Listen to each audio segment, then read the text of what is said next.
하나 서밋스쿨이 원래 4년째야 접어드는데 보니까 이제 42명의 재학생들이 이제 그 교육을 받는 걸로 그렇게 우리 김전현 목사님 이야기하시는데 정말 놀라운 이렇게 우리 학부모님들이 이렇게 결단한다는 게 쉽지 않은 걸로 알고 있습니다. 왜냐하면 거기에 이제 물질도 투자를 해야 되고 여러 가지 것들이 있는데 일반 학교에 보내면 그냥 편하게 무료로 공부를 할 수 있는데 이 하나 서밋스쿨에 등록금을 내면서 하신다는 게 신앙적인 결단이 아니면 참 어려운 그런 결단이라고 생각을 하고, 그래서 어쨌든 우리 지금 하나 서밋스쿨의 선생님들은 그런 우리 학부모님들의 기대에 어긋나지 않도록 또 하나님 앞에서 이 일을 열심히 하고 있는 모습을 늘 옆에서 지켜보고 있습니다. 그래서 저도 어쨌든 좀 제가 있는 힘껏 좀 도와드리려고 이렇게 노력을 하고 있습니다. 자, 저는 하나교회 지금 협동목사로 있으면서 또 서밋스쿨의 교목으로 그렇게 또 활동을 하고 매주 월요일마다 아이들에게 복음을 또 이렇게 전하고 있습니다. 자, 그래서 우리 학부모님들이 이제 그 예수님의 그 모습, 누가복음 2장 52절에 보면 예수는 지혜와 키가 자라가며 또 하나님과 사람에게 더욱 사랑스러워 가시더라, 그 말씀이 다 하나 있지 않습니까? 예수님의 어린 시절 모습은 그 정도. 그리고 물론 또 그 6월절에 예루살렘에 올라가서 거기 랍비들하고 이제 성경을 가지고 토론하는 모습, 그런 잠깐의 모습만 성경에 기록되어 있고, 예수님은 30세에 돼서 이제 공생애를 시작하니까 어린 시절에 관해서는 정확한 정보들이 없죠. 그러나 물론 그 30세가 되기까지 그 나사렛 동네에서 아버지를 도와가면서 그리고 이제 이 사역을 준비하셨다는 것은 분명합니다. 그래서 우리가 우리 본부에서 우리 영적 서밋, 기능 서밋, 문화 서밋을 이야기하고 그러기 위해서 5력을 이야기하죠. 영력, 지력, 체력, 경제력, 인력 이렇게 이야기하는데 이 누가복음 2장 52절에 나와 있는 지혜와 키가 자라가, 지혜라고 하는 것은 이제 바로 그 지성이 되겠죠. 지성. 그 키는 건강, 신체적 건강을 이야기할 것이고, 또 하나님 앞에 사랑스러워 간다는 것은 이게 영성을 이야기하겠고, 또 사람에게 사랑스러워 간다고 하는 것은 오늘 이 다루려고 하는 바로 이 인성, 여기 인력이라고 되어 있습니다만은 인력이 곧 인성이 되겠죠. 그래서 우리가 사회에서 다른 사람과의 관계를 맺고 살아가야 되기 때문에 지성과 영성과 그다음에 인성이라고 하는 부분, 그 인성 속에는 이제 사회성, 대인관계 능력, 그래서 결국 이 인력이라고 하는 오늘 우리 주제 자체가 인력이라는 말들이 오늘 나와 있는데, 그 인력이라고 하는 것이 바로 아이들이 다른 사람과의 관계에서 대인관계를 어떻게 맺어 나가느냐 하는 그 사회성, 또 인성, 이런 것들을 이야기하죠. 이게 제대로 우리가 잘 발달시키고 자라게 하지 않으면 앞에 것들이 빛을 발하지 못하는 그런 문제가 생깁니다. 공부를 아무리 잘해도 회사에 들어가서 왕따가 될 수도 있고 그렇지 않습니까? 그래서 오늘 이제 제가 주제가 소통, 공감하는 부모의 대화 기술 이렇게 이제 했는데, 이 소통, 공감한다고 하는 것이 바로 이 대화하는 것이죠. 대인관계 능력, 아이들에게도 친구 사귀기, 대인관계 능력, 인력, 이걸 제대로 잘 길러줘야 된다는 거죠. 그래서 오늘 제가 이제 말씀드릴 차례는 초등학교 아이들의 대략적인 그 발달 특성, 그리고 이제 이 자녀와의 효과적인 대화법, 그 다음에 좋은 교사로서의 부모 역할, 이렇게 이야기를 하겠습니다. 자, 1, 2, 3, 4, 5, 6학년, 이건 이제 학교에서는 저학년, 중학년, 고학년 이렇게 이야기를 하지 않습니까? 그래서 이 신체 발달, 또 인지적 발달, 그 다음에 사회적인 발달, 정서의 발달, 이렇게 좀 나눠서 말씀드리면, 제가 이 마스크를 벗겠습니다. 이제 30일부터는 실내에서 마스크 벗어도 된다고 하니까 그냥 이렇게 하는 게 편할 것 같습니다. 저도 4차까지 그 백신을 맞았기 때문에 여러분에게 나쁜 영향을 끼치지 않으리라고 생각이 됩니다. 자, 신체 1, 2학년 경우, 저학년입니다. 1, 2학년의 경우에 이 신체의 발달은 잘 이렇게 이제 손과 눈의 협응이 잘 안 되기 때문에 가끔 이게 우유 마시다가 속기도 하고, 또 종이를 자르고 접을 때 이게 정확성이 부족할 수 있습니다. 소근육 발달이 아직까지 더뎌 있기 때문에. 그래서 작은 글씨를 쓴다거나 연필을 바르게 잡는 것 이런 것들이 굉장히 힘들죠. 그래서 너무 이걸 이제 연필을 바르게 잡는 걸 너무 강요하다 보면 글쓰기 자체를 싫어하는 경우도 생기기 때문에 이렇게 차츰차츰 가르치는 게 좋겠고, 그다음에 보통 우리가 초등학교에 1시간 수업이 40분 수업인데 1학년이나 6학년이나 40분인데 이 40분을 가만히 앉아 있다는 것은 도저히 견디기가 힘듭니다. 한 10분 내지 15분 정도밖에는 주의 집중 시간이 없기 때문에 이런 부분이 또 있고, 또 배변이 익숙하지 않아서 화장실 가는 어려움이 있습니다. 유치원 우리 집 하나의 어린이집에서 이제 1학년 들어오게 되면, 저도 옛날에 초등학교에 1학년 담임 한번 해본 적이 있습니다. 수업 중에 아이가 머뭇머뭇거리는데 나중에 보니까 오줌을 쌌어요.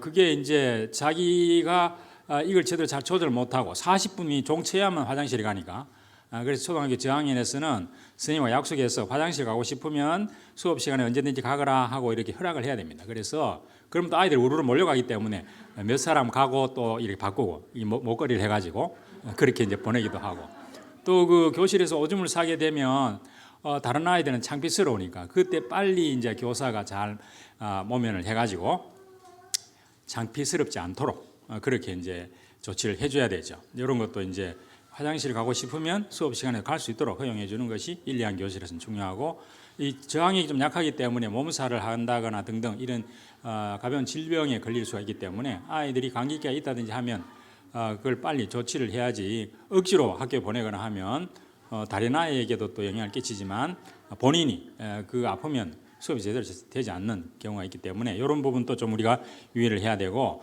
그 다음에 이제 이 그 인지 발달에는 이 피아제 이론에 이 구체적 조작기라는 말을 쓰는데, 이 구체적 조작기라고 하는 것은 어떤 논리적인 사고를 할 때 머리로 생각해서 하는 게 아니고 손으로 뭔가 이렇게 조작을 해보고 행동을 해보고 그렇게 해서 이해된다. 예를 들면 2분의 1 더하기 2분의 1이라는 분수를 가르칠 때 말로 설명하면 모른다는 거죠. 이제 종이를 쪼개 본다거나 사과를 쪼개 본다거나 하는 그런 구체적인 조작 활동을 통해서 논리적으로 사고가 된다, 그런 뜻입니다. 그래서 이건 이제 구체적 조작에 해당이 되는데, 호기심이나 흥미가 많기 때문에 엉뚱한 질문들을 자주 하기 때문에 귀찮을 정도입니다. 그러나 그것을 잘 대답을 해줘야만 이 아이의 그 창의성이라든지 이 표현력이 늘어날 수 있는데, 귀찮다고 자꾸 이렇게 하면 나중에는 아이는 입을 닫아버립니다. 직접 경험의 기회가 필요하죠. 구체적 사물을 이용해서. 그래서 초등학교 저학년 교실에서 항상 여러 가지 구체물들이 있어요. 구체물들을 가지고 해봐야 되죠. 게임 규칙을 설명할 때 그냥 말로 설명해서는 잘 이해가 안 되기 때문에 교사가 미리 그 시범 행동, 부모가 시범 행동을 보이면서 게임 규칙을 설명해야만 이해가 되어지는 그런 시기다. 그 다음에 시간 개념이 현재 중심적이기 때문에 과거하고 미래에 대한 이해가 좀 불충분합니다. 그래서 뭐 보통 뭐 몇 밤 자고 이런 말을 하잖아요. 그래서 먼 미래에 대해서는 이렇게 딱 다가오지 않는 경우가 많기 때문에 이런 것도 좀 생각을 해주고, 여기 이제 주의 집중 시간이 10분 내지 15분 정도 되기 때문에 40분 수업을 하려고 하면 자주 이렇게 그 텀을 바꿔줘야 돼요. 이런 활동을 하다가 또 다른 활동을 하다 이렇게 이제 몇 개의 텀으로는 한 10분짜리 텀 한 4개 정도로 나누어 가지고 수업을 변화시키고 다양화해야 이 아이들이 주의 집중이 되어지기 때문에 그냥 어른들 대상으로 40분 가만히 앉혀 가지고 하는 것은 효과가 없다, 그런 이야기죠. 자, 정서적인 발달, 사회적인 발달은 주로 자기 중심적입니다. 이 자기 중심적이라는 이기적이라는 뜻이 아니고 사고 자체가 소위 조망 능력, 다른 사람이 어떻게 생각하는가에 대한 생각이 별로 없다, 이런 이야기죠. 그래서 아주 어린 뭐 1, 2학년은 좀 유치원 같은 경우에도 보면은 엄마 생일날 내가 선물을 해준다고 했을 때 엄마가 무엇을 좋아할까? 우리 엄마 예쁜 인형을 사줘야지. 인형 자기가 좋아하니까. 그래서 우리 엄마도 인형을 좋아할 거야, 이렇게 생각한다는 겁니다. 그게 이제 자기 중심성이라는 거예요. 자기 중심성. 그래서 자기 기준으로 생각을 하고 남에 대한 그 생각을 잘 못하는 시기다, 그런 이야기입니다. 그래서 다른 친구 입장에 대해서 배려가 잘 안 되기 때문에 자주 다툼이 일어납니다. 자주 다툼이 일어나고, 또 인정 욕구가 강하기 때문에 교사들에게 자기의 억울함을, 선생님 제가 나를 이렇게 괴롭혀서요 하고 계속 이렇게 이제 고자질하는 일이 많아지고, 또 이게 칭찬해주면 굉장히 좋아하고 이런 식이라는 거예요. 교사의 지시에 잘 따릅니다. 그리고 인정받고 싶고 칭찬과 할 때 또 반드시 교사나 부모의 허락을 받을 필요가 있죠. 그렇기 때문에 이 교실에서는 반드시 규칙을 정확하게 정해서 그 규칙에 따르도록 해주는 것이 좋고, 집단 이제 형성 초기 단계인데 이게 이제 협동적이고 조직적인 놀이 활동을 즐긴다는 겁니다. 같이 이제 집단으로 공동으로 하는, 그래서 그런 활동들을 좀 그림 같은 것도 집단화 같은 걸 시킬 수가 있겠죠. 이 정서적으로 감정 기복이 좀 이제 많이 심합니다. 그래서 잘 웃고 잘 울고 화를 잘 내고 이런 식이라는 거죠. 이거를 또 그리고 또 불안을 느끼기도 합니다. 성인이 없을 때 자기 혼자요. 그래서 우리가 외국에 같은 경우에는 아이들만 두고 부부가 밖에는 못 나가게 하죠. 반드시 그 부모가 그 집에 같이 있어야 되고, 또 유치원에 가서 아이를 반드시 데리고 돌아오도록 하고 하는 그런 것들은 이제 아이의 정서적인 불안 같은 것 때문에 그렇기도 하죠. 그래서 학교가 일단 즐거운 곳이라 해야 되는 거죠. 그래서 파브로브 이야기를 보면은 그 조건 반사라고 하는 게 있는데, 내가 학교에 가서 심히 이렇게 그 선생님한테 꾸중을 받았다 하면 그 선생님이 싫죠. 그 선생님이 싫으면 학교가 싫은 겁니다.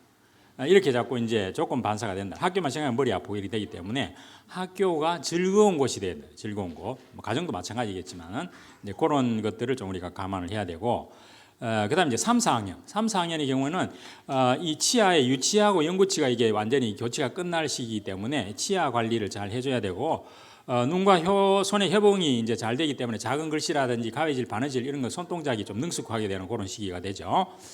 모든 운동에 흥미가 있어서 체육 시간을 굉장히 좋아하는데, 우리 지금 서미스쿨에는 체육할 수 있는 공간이 별로 없습니다. 그러나 이제 4층에 거기 이제 실내에서 활동할 수 있는 정도는 되고, 자주 우리가 이제 이 주변의 공원이나 이런 곳에 가서 좀 체육 활동할 수 있는 것도 학교에서 잘 기획을 하시면 좋을 것 같습니다.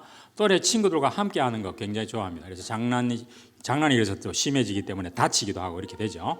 얼마 전에 우리 서미스쿨 한 친구 이게 또 다쳐가지고 애를 먹었는데, 그래서 그런 경우도 우리가 잘 생각을 해줘야 되죠. 그래서 항상 그 아이들이 뛰어놀 때 교사들은 주변에 혹시 아이들이 다칠 수 있는 환경인가를 미리 체크를 해둬야 된다는 거죠. 부모도 마찬가지고, 부모 도움 없이 준비물을 잘 챙깁니다. 이렇게 잘 얘기해주면은.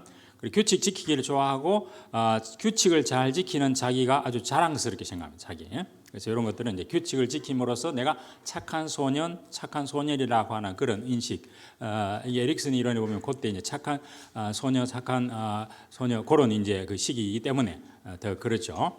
그래서 이런 이제 신체 발달 활동이 있고, 그 다음에 이제 인지 발달에 있어서는 어휘력이 매우 발달하기 때문에 아이들이 일기를 쓰고 글짓기 하는 것을 좋아합니다.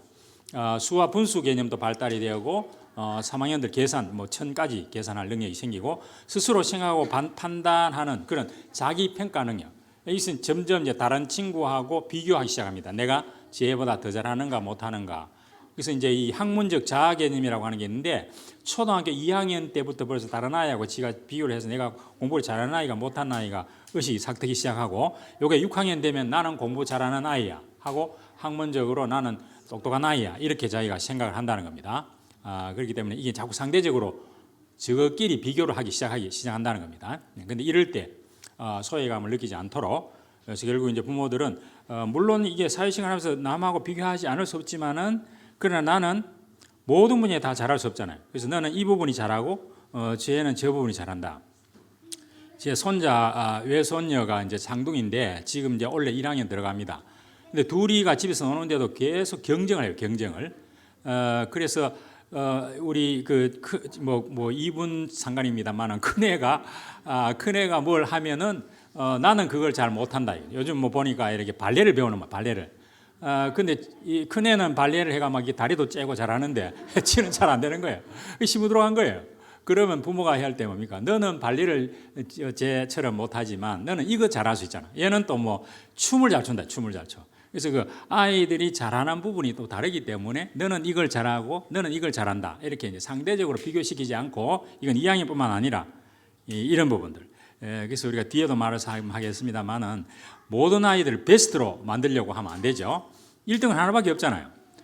유니크하게 독특한 존재로 너는 이걸 잘할 수 있다 하는, 그렇게 해서 자기 스스로의 어떤 나는 이 분야 잘할 수 있어라고 하는 그런 자아 개념을 기를 수 있도록 해주는 것이 굉장히 좋고, 그 다음에 이제 자신의 그 처한 환경에 부딪혀보고 파헤쳐보려고 하는 그런 열성들이 있습니다. 어떤 그 탐구를 하는 데 있어서 끝까지 한번 탐구해보고자 하는 그런 마음이 싹 트기 시작하고, 객관적으로 이 정보를 수집해서 분류하기 시작하기 때문에 과학에 굉장히 흥미를 가지는 이런 시기가 됩니다.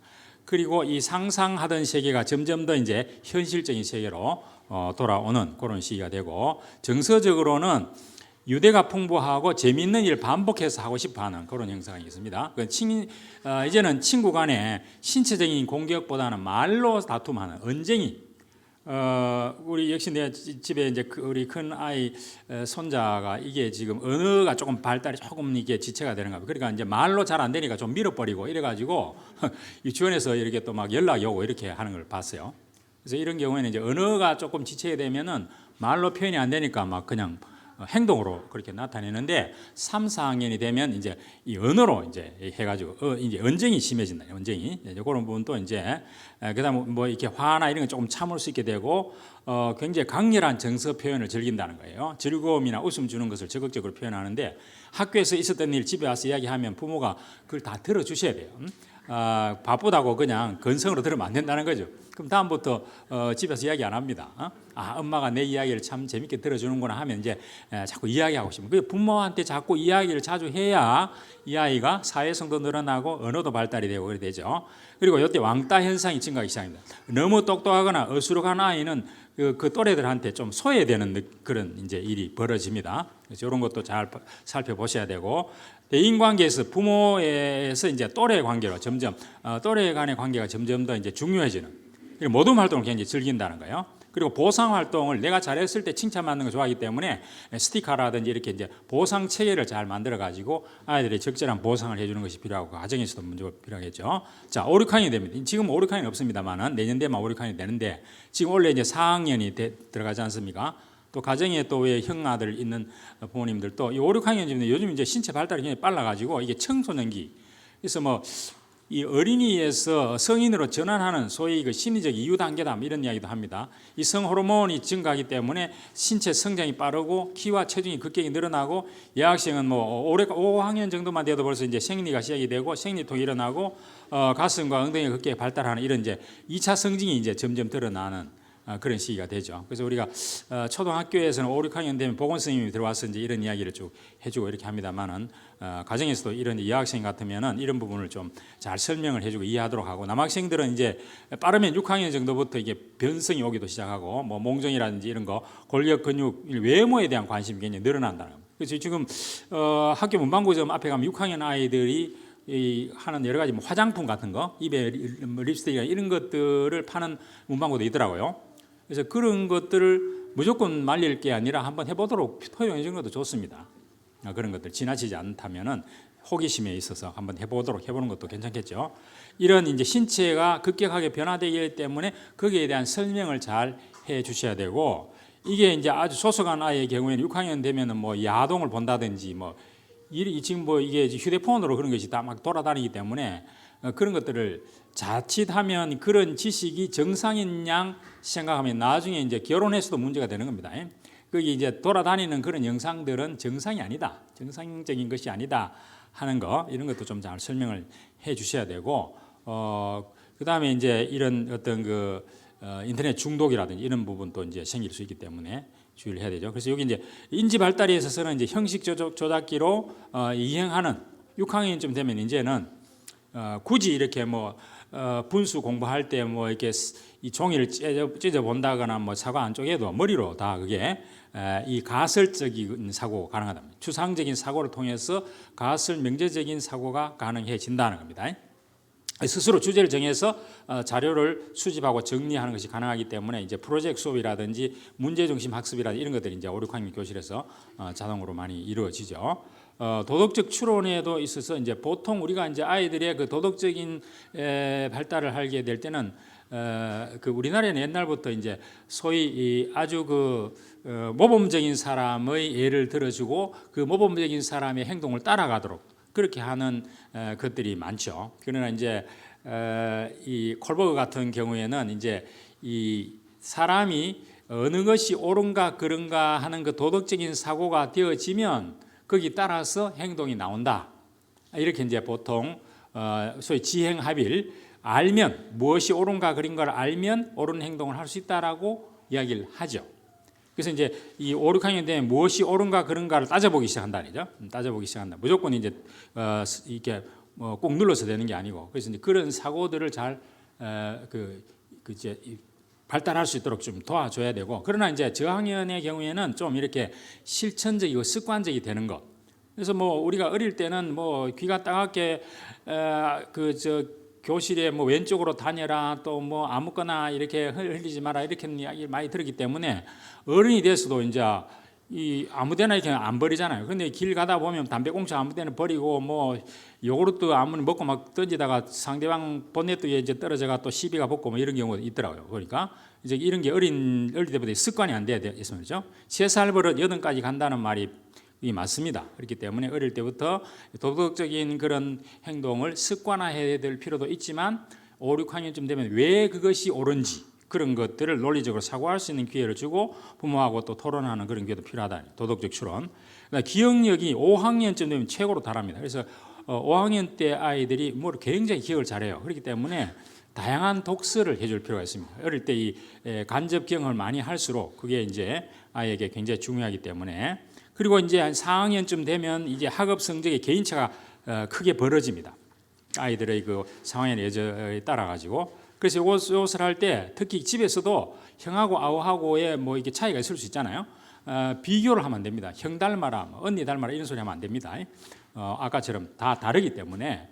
그래서 상대적으로 가급적 누구보다 뭐 너는 못하냐, 누구 닮아라 이런 소리 하면 안 되고 자기 목표를 가지고 그 아이가 잘하는 부분에 강점 지능을 좀 강화해주고 칭찬해주는 쪽으로 가서 스스로 자기 목표를 정해서 그것을 하면 칭찬해주는 그런 쪽으로 가야 되지. 이걸 자꾸 안 그래도 자기가 학교에 가면 비교를 합니다. 자기 스스로 비교를 하기 때문에 집에 와서까지 계속 비교를 시작하면 곤란하다는 거죠. 그래서 이걸 좀 이 도전 목표를 스스로 정하고 그것을 스스로 해낼 수 있도록 소위 자기 주도 학습, 스스로 뭘 해볼 수 있는 거 이런 것들을 좀 많이 강화하고 그 잘하면 그런 부분을 좀 칭찬해주고 이런 것들이 5, 6학년 때 필요하다.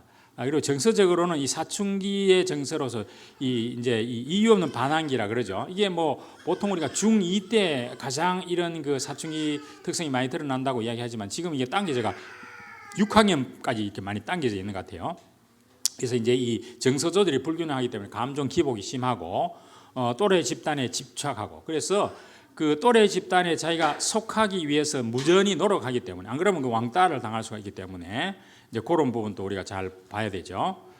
심지어는 뭐 부모 지갑에 있는 돈을 훔쳐가지고 친구들 짜장면 사줘야만 자기가 그 집단에 속하는 경우도 있고 뭐 나이키를 신고 다닌다 그러면 자기 신발도 나이키로 해야 거기 집단에 소속되는 경우도 있고 뭐 이런 경우가 있습니다. 잘 보셔야 되고 이성 교제에 대한 관심이 차츰 드러나는데 이성을 좋아하는 걸 반대로 표현할 경우가 많습니다. 그죠? 내 여자친구를 좋아하는데 그 여자친구를 회방 놓는다거나 뭐 옛날에 우리 같으면 고무줄 끊고 이런 거 했잖아요.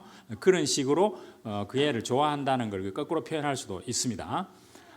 그런 것들 그리고 이제 자아 정체성, 내가 누군가. 물론 이 자아 정체성은 사실은 이제 고등학교 시기 가서 만 18세 정도 가서 내가 누구인가, 내가 무엇을 위해 살아가느냐 이게 되지만은 이때도 벌써 이런 것들이 내가 누구지 하는 그 아까 그 학문적인 자아 개념뿐만 아니라 이런 것들이 이제 싹트기 시작하기 때문에 우리 같으면 신앙적으로 너는 하나님의 자녀다라고 하는 그런 어떤 이 강한 자부심 이런 것들을 좀 길러줄 필요가 있죠. 이런 것들이 이제 초등학교의 대체적인 발달 특성이 되겠습니다. 자, 오늘 본론으로 들어가서 이제 이 자녀와 이 사회성을 길러주고 이 대인관계 이거는 부모하고 자녀 간의 대화에서부터 이런 것들이 이제 교육이 되어지고 그래서 우리가 사회에 나갔을 때 다른 사람과 이야기를 잘하고 소통이 잘 된다고 하는 것은 굉장히 중요한 거죠. 남의 일에 공감을 가진다고 하는 거 굉장히 중요한 이야기가 되겠습니다. 자, 큰 틀에서 보면 이렇습니다. 자녀 혹은 뭐 부부 관계도 마찬가지고 일단 관심을 가지라는 거예요. 애가 집에 와가지고 학교에 오늘 이런 일이 있었다고 이야기하면 일단 눈을 바라보고, 그죠? 우리가 눈과 눈, 아이 컨택팅이 굉장히 중요하죠. 그래서 아이가 무슨 이야기를 할 때 하던 일을 그만두고 그 아이 쪽으로 고개를 돌려서 이 관심을 가져야 된다, 그죠? 관심을 가져야 된다, 그죠? 그 다음에는 이제 그 귀를 열어서 경청해 줘야 돼, 경청. 자세히 들어준다면 자세히 들어줘야 된다, 그죠? 그 다음에 이제 그 이야기를 할 때 공감해 주는 거. 고개를 끄덕인다거나, 아, 그랬지 하고 이런 말을 하면서 공감을 좀 해주는 거. 그리고 이제 이 부모가 하고 싶은 이야기가 있으면 그때 공감을 충분히 한 후에 내가 하고 싶은 이야기를 하라는 거죠. 이렇게 이제 하고. 근데 이제 그 이야기가 서로 이게 상충이 될 때가 있잖아요. 아이 이야기하고 뭐 뭘 사달라, 뭘 해달라 이런 이야기 할 때 부모가 그 형편이 안 된다는지 할 때도 그러면 이제 타협을 하는 그 아이 이야기를 들어보고 내 이야기도 하고 해서 거기에 절충점을 찾아가는 이렇게 관심 가지기, 경청하기, 그 다음에 공감하기, 전달하기, 타협하기가 이제 큰 틀에서 자녀와 소통하는 방법인데 요거는 조금 자세히 이야기하면 우선 의사소통을 할 때 듣기 걸림돌 비교하지 말았겠죠. 비교하면 안 되고 대답할 말을 항상 아이가 이야기할 때 아이 이야기를 듣는 것보다 내가 무슨 말을 해야 되지 머릿속에 그게 막 돌아가면 아이 이야기가 잘 안 들리잖아요. 그것도 안 되고 말을 중간에 자르는 것도 안 되고 귀뚱으로 흘려듣는 거, 흘려보내기, 또 판단하기, 땅공리하기. 내가 지금 이게 전화로 뭐 어느 친구하고 막 이야기를 했는데 그거 어떻게 그거 하면 아이 기억이 안 들리잖아요. 그래서 은근슬쩍 넘어가는 거 이런 것도 안 좋고 말할 때 부정적으로 판단해서 미리 이야기한다든지 인격 전체를 비난하고 규정하기. 아이가 뭐 하나 잘못했는데 너 그럴 줄 알았어 라든지 이렇게 해서 전체를 저도 가끔 이제 뭐 이렇게 부부 다툼이 있을 때 옛날 이야기까지 다 끄집어내가 얘기하면 참 기분 나쁘거든요. 지금 이야기를 해야 되는데 옛날에 뭐 임신했을 때 뭐 닭고기 안 사줬던 이야기까지 막 가지고 집어내면 그 남자들 그냥 자존심 상합니다. 그렇기 때문에 아이한테도 지금 일어난 일에 대해서만 이야기하지. 네 그럴 줄 알아. 전에도 그랬잖아. 뭐 이렇게 하면 안 된다 이거죠. 과거의 잘못을 다 들춰내지 마시고 부정적으로 타인하고 비교하지 마라. 위협한다거나 부모가 일단은 힘이 강하냐 위협한다거나 비아냥거린다거나 잘못을 파헤친다거나 이런 것들은 아이가 입을 닫을 가능성이 많다. 자, 그래서 대화를 할 때 보통 우리가 아이 눈을 바라보라고 하는 이유가 우리가 이제 대화하는데 이게 언어로 이야기 말하는 건 한 7%밖에 안 되고 나머지 의사소통의 통로가 바로 비언어적 메시지라는 거예요. 제스처나 표정이나 목소리 이게 93%라는 거예요. 그래서 상담을 할 때는 항상 그 사람의 말소리를 듣지만 그 사람 표정이 어떤지 말소리의 뉘앙스가 어떤지 이거를 잘 살핍니다. 그래야 그 사람의 진정한 마음을 이해할 수 있다. 그렇기 때문에 아이를 대화할 때는 아이 눈을 쳐다보고 그 아이가 어떤 느낌으로 어떤 제스처를 하는지를 잘 살피는 것이 의사소통의 90% 이상 차지한다. 그래서 그 비언어 메시지를 엄마가 말로 표현해 주게 되면 이 아이가 그만큼 표현력이 좋아진다는 겁니다. 그리고 이제 이 부모 입장에서는 자꾸만 과거 경험이나 선입견 이런 것들을 가지고 자꾸만 이야기하기 시작하면 이 대화 방해가 요소가 된다 이거죠. 자, 자녀의 행위가 부모 입장에서는 수용할 수 있는 것도 있고 수용 안 되는 것도 있잖아요. 예를 들어서 부모가 지금 막 바쁜데 아이가 피아노 연습을 한다. 요즘 뭐 아파트에서 피아노 소리 잘 못 내기도 하지만 이런 경우에는 부모가 자기 일에 바쁘기 때문에 뭐 아이가 피아노 치든지 말든지 별로 관심이 없다면 그거는 수용행위 허락해 줄 수 있지만 만약에 이 피아노 치는 게 부모가 지금 막 굉장히 피곤해 가지고 누워 있는데 아이가 막 밖에서 피아노를 친다. 그러면 신경 거슬리잖아요. 그거는 이제 부모가 그것을 받아들이기 힘든 비수용 행위가 되는 겁니다. 그래서 이처럼 똑같은 아이 행동이라도 부모의 그 기분, 여기 지금 부모의 성격이나 특성이나 기분이나 그 상황 식구들끼리 있을 때는 아이가 막 까불고 해도 뭐 허용해 주지만 만약에 손님이 왔는데 그렇다 하면 이것도 허용이 안 되잖아요. 이렇게 이제 내가 아이의 어떤 행동을 수용하느냐 마느냐 하는 것은 아이에게도 달려 있지만 부모가 이런 상황에 따라서 어떤 행동은 수용될 수도 있고 어떤 행동은 수용 안 될 수도 있다는 겁니다. 그래서 이런 것들 우리가 좀 살펴서 이야기를 하자. 그래서 이제 수용되는 거는 자녀에게 문제가 되는 행위겠죠. 친구하고 막 다툰다거나 이런 것도 난 집에 와가지고 오늘 누구하고 다퉜다는 이야기 했다 이거죠. 어느 놈이 그러더노 이래가지고 부모가 나서기 시작하면 그건 부모 문제가 되는 겁니다. 그래서 아이가 어떤 친구하고 다투어서 지금 마음이 상했다고 하면 이거는 아이 문제지 부모 문제가 아니라는 거죠. 그럼 그 아이가 그 문제를 자기 스스로 해결할 수 있도록 이때 문제를 해결하기 위해서는 너 진짜 기분이 나빴겠네 이렇게 해서 공감해주고 경청해주면 된다는 거예요. 그럼 나중에 자기 스스로 해법을 찾아갈 수 있다는 겁니다. 자, 근데 그리고 뭐 아이가 와서 숙제를 잘한다 이건 문제가 없죠. 그럼 비수용 행위는 부모에게 이제 거슬리고 부모가 속이 상할 때를 말하죠. 부모가 자, 자녀가 내일 모레 시험인데 계속 컴퓨터 게임 하고 앉아 있다. 이 부모가 그냥 신경 쓰이잖아요. 이런 거는 비수용 행위, 내가 받아들일 수 없는 행위란 말이죠. 자, 이럴 때는 이제 어떻게 하느냐? 이때는 내가 지금 화가 나고 좀 이렇게 한 마음을 전달해줘요. 전달. 안 그러면 아이가 모르거든요. 그렇기 때문에 이거는 나 메시지라고 하는 아이 메시지로 이제 해결을 해줘야 되고, 그래도 안 된다. 이렇게 했을 때는 이제 부모하고 자녀하고 이 갈등이 있을 때는 타협을 해야 됩니다. 타협을 앞에서 말했던 이런 방법들이 있습니다. 자, 그래서 우선 자녀가 문제를 가진 경우, 지가 키가 작아서 그 학교에서 축구부에서 빠졌다. 그럼 이거 기분 나쁘잖아. 그럼 집에 와서 엄마한테 막 이야기를 하죠. 그럴 때 이거는 이제 자녀 문제입니다. 자녀 문제입니다. 그러면 네가 정말 그 축구부 들어가고 싶었는데 그래가 네가 키가 작다고 그래 밀렸구나. 이렇게 해서 이제 아이가 격려를 해주고 또 이렇게 잘 들어주고, 그럼 그 다른 방법이 없겠니? 이렇게 또 해보겠죠. 그럼 꼭 축구가 아니면 다른 걸 또 할 수도 있잖아요. 이렇게 이제 자녀들이 스스로 적어도 4, 5, 6학년쯤 되면은 부모가 모든 걸 앞장서서 문제를 해결해 버리면 자기 스스로 무엇을 해결해 볼 수 있는 기회가 사라집니다. 그럼 이 아이가 평생 동안 마마보이가 되는 겁니다. 요즘 뭐 헬리콥터 맘도 있다고 그러는데, 대학생들 강의 계획서 보고 뭐 시간표 짜는 것까지 부모가 한다는 이야기를 하는데, 그 아이는 앞으로 이제 사회에 나가서 사회생활하기 굉장히 힘들겠죠. 그래서 이제 어릴 때부터 자기가 문제가 있으면 자기 스스로 해결할 수 있는 기회를 주고, 부모는 거기에 격려해주고 잘 들어주고 이렇게 하는 게 필요하다는 거죠. 그 초등학교 5, 6학년 또 우리가 볼 때는 지가 무슨 고민이 있겠노 하지만은 얘도 그만큼 고민들이 많습니다. 학교 가면 여러 가지 부분들이 있기 때문에. 그래서 이 자기 스스로 문제를 해결하지 않으면 학교까지 부모가 따라갈 수가 없잖아요. 그렇기 때문에 스스로 해결할 수 있는 능력을 길러줘야 된다, 그런 이야기예요. 자, 근데 앞에서도 뭐 소통 걸림돌 이야기했습니다만은 12가지 나와 있는데, 이제 그렇게 하지 마 이렇게 명령하는 것도 좋지 않고, 학교 가기 싫으면 용돈 받을 생각하지 마, 이거 위협이죠, 위협. 그다음에 공부하는 게 학생 본분이지, 이거는 도덕적 훈시입니다. 시험 공부를 미리 계획해서 해야지, 이건 충고입니다. 그다음에 공부 열심히 해야 성공하지, 이건 뭐예요? 설득, 가르침이죠. 어린 네가 뭐 알겠니? 이건 비난하는 거잖아요. 너는 착하니까 잘할 거야. 이거는 숨겨진 의도를 가진 칭찬입니다.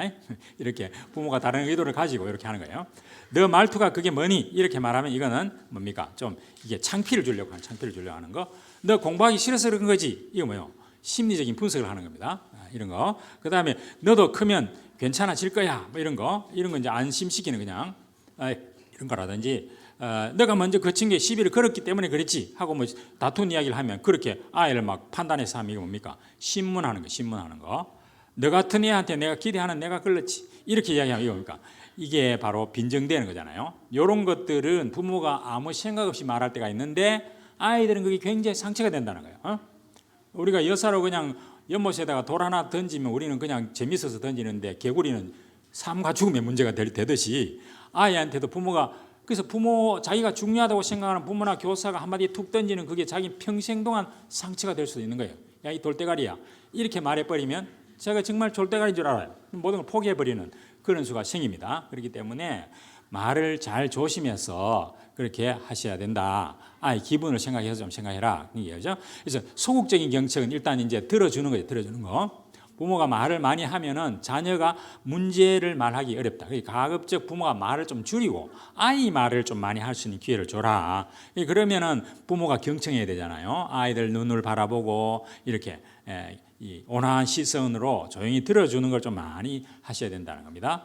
그리고 이제 언어적으로 이제 말을 할 때 맞장구를 쳐주는 거잖아요. 그래, 그랬구나, 이렇게 이제. 그리고 이제 비언어 메시지로 뭐 이렇게 고개도 끄덕여주고 밝은 표정을 짓고 어떨 손뼉도 쳐주고 뭐 이런 식으로 이제 좀 비언어 메시지로 아이한테 좀 이렇게 내가 너 말을 잘 듣고 있다고 하는 것을 전달해 줘야 된다는 거죠.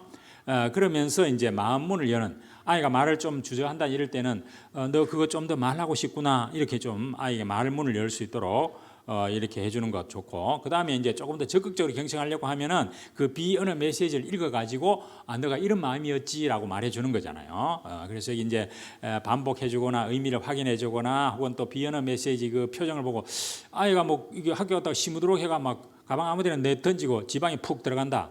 그 방에 들어가서 야, 니 오늘 학교에서 무슨 일이 있었나 보구나. 이게 뭡니까? 그 비언어 메시지를 읽어주는 거잖아요. 읽어주는 거. 그러면 자기 이야기를 하겠죠. 그래서 이제 근데 요때 이제 부모 자신이 수용적인 감정일 때, 그죠? 지금 부모도 무슨 날카로운 이게 막 신경 쓰는 일이 있을 때는 이게 잘 안 되잖아요. 그래서 이런 부분들. 그래서 그리고 자녀들한테 말해서 부모가 요구하는 대로 다 따라오리라고 생각을 안 하는 게 좋습니다. 그 아이가 부모가 생각할 때는 가짜는 생각이다, 되지도 않은 생각이라고 들지만 그걸 미리 판단하지 말라는 거죠. 그 수준에서는 그렇게 생각할 수밖에 없기 때문에, 자, 그래서 이제 이것을 자녀가 엄마 피곤해 이렇게 말하면 너 피곤하다고 이렇게 다시 반복해서 말할 수도 있고, 반복해서 그 친구는 어떤 때는 좋은데 어떤 때는 싫어 이렇게 이야기하면 그 친구가 너 변덕스러워 보이는구나 이렇게 이제 말을 바꾸어서 말해줄 수도 있잖아요. 말을 바꾸어서 또는 뭐 나 숙제도 해야 되고 학원도 가야 되고 친구도 많이 되는데 내 어느 것부터 해야 되지 뭐 이렇게 막 쭉 늘어놓는다. 그러면 이거 뭐예요? 요약해. 너 결국 시간이 없다는 말이구나. 이런 식으로 부모가 이걸 좀 바꿔서 이야기해 줄 수도 있단 말이죠. 이런 것도 있고, 그 다음에 질문할 때 너 숙제 다 했니? 이거는 직접적인 질문이잖아요. 폐쇄적인 질문이에요. 너 숙제 어떻게 되어 가니? 이 정도. 아니면 너 숙제 어떻게 되는지 내가 궁금하구나. 이렇게 하면 조금 더 개방적이고 간접적인 질문이 좋습니다. 직선적으로 하는 것보다는. 그래서 여기 보면 뭐 언니와 사이 좋지 않니? 이렇게 보다는 언니와 사이가 어떤지 궁금하거나 이게 좀 간접적으로 질문하는 거. 개방적이고 간접적인 거. 그 질문이 해서 답이 딱 하나 나오는 그런 거 하지 말고, 이게 여름을 좋아하니 요거는 이제 괜찮은데 뭐 여름을 좋아하니 겨울이 좋아하니 두 개 중에 하나 고르도록. 예를 들어서 우리가 뭐 찻집에 갔는데 뭐 커피 마시겠습니까? 뭐 아니면 뭐 홍차 마시겠습니까? 이렇게 딱 이야기한다 그러면은 이분은 홍차도 아니고 커피도 아니고 다른 거 좋아할 수도 있잖아요. 둘 중에 하나 골라라 이런 거는 안 좋다 이런 이야기입니다. 그래서 차라리 개방적으로 어떤 차 좋아하시죠? 이렇게 말할 수도 있잖아요. 이게 좀 이렇게 열어놓고 하는 게 좋겠다. 그 다음에 막 질문을 계속 퍼부어대는 거, 뭐 엄마 시킨 것 했니, 숙제 했니, 학원 갔다 왔니 이렇게 막 줄줄줄 이야기하면 아이가 어느 것부터 대답해야 될지 모르기 때문에 한 번에 한 가지씩. 특히 남자 아이들은 심부름 시킬 때도 이렇게 뭐를 이제 슈퍼에 가서 뭐를 사오라고 했으면은 부모가 이야기를 하고 아이 입으로 다시 한번 확인해 봐야 돼요. 엄마 뭐라 그랬는지 네 한번 다시 얘기해 볼래? 안 그러면 이제 아픕니다. 가서. 여자 아이들은 잘해요. 왜냐하면 이 뇌의 좌뇌 우뇌 사이에 그 교량격하는 게 있는데 여자들이 그게 굉장히 두꺼워요. 남자들은 좀 얇기 때문에 두 가지를 동시에 잘 못해요. 제가 늘 집에서 꾸중 듣는 게 그겁니다. 시키는 것밖에 못하냐. 오늘도 지금 집사람이 뭐 이렇게 감기 들어가지고 이제 누워 있는데 제가 여기 온다고 뭐 이게 한 12시 다 되는데 뭐 하노? 마누라가 이렇게 누워 있으면 뭐 점심 좀 챙길 생각을 해야 되지. 이런 이야기예요. 내가 화닥닥 일어나가지고 점심 있었던 거에 챙기는 것만 했는데 내가 또 오늘 한 코 먹었구나. 그 여자분들은 그런 거 좀 이렇게 관계를 원하는. 내가 지금 이렇게 피곤하면 당신이 뭐 알아서 좀 해주기를 원해. 꼭꼭 시켜야 되나 말이야. 그 점심 해달라 뭐 해달라 꼭 시켜야 되나 이런 이야기야. 아이들도 그렇습니다. 그래서 이제 이런 것들을 좀 이렇게 왜라는 질문하지 말고 왜 그랬니 하면 이게 취조하는 느낌이 나기 때문에 무엇이라는 어떻게라는 이런 질문을 해야 되지 왜 그랬니라고 하는 것은 좋은 게 아니다 그죠? 자, 그럼 이제 공감해 주는 것은 자녀 입장에서 생각해 보고 그렇겠구나, 그럴 수도 있겠구나라고 공감을 잘 해줘야 돼요. 그 자녀 입장에서 역지사지 해보고 그죠? 그렇게. 그래서 이제 이 아이들이 말하는 언어 표현이 불분명할 때가 많아요. 또 언어 사용이 아직까지. 그래서 그 말이 무슨 뜻인지 한번 되물어보는 것도 굉장히 좋고, 그리고 자녀의 논리를 따라가지 말고 그냥 진지하게 들어주기만 하는. 예를 들어서 뭐 이런 예화가 있습니다.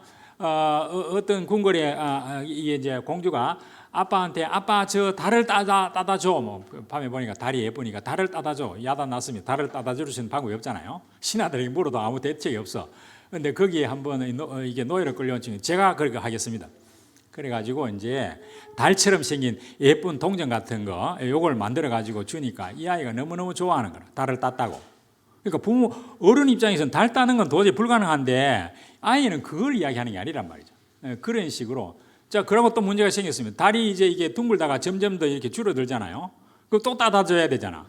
그랬을 때 어른 입장에서는 할 수 있는 방법이 없지만은 이제 이 노예는 이제 이 우리 이 손톱이 자라는 걸 생각해 가지고 그걸 대신 설명을 하고 그렇게 달이 이렇게 꽉 찼다가 점점 기울어진다는 거를 이걸로 들어서 얘기를 하고 나중에 그런 모양의 또 달을 만들어주고 이건 아이 논리거든. 아이 논리로 따라가면 아이가 그걸 다 이해한다는 겁니다. 근데 부모 입장에서 윽박지르고 뭐 그따위 생각을 해 이렇게 말하면 그 아이가 그것을 수용하기 굉장히 힘들다는 거죠. 그러니까 일단 자녀의 논리에서 1학년짜리 논리하고 6학년짜리 다르잖아요. 그 논리에 따라가자 이거죠.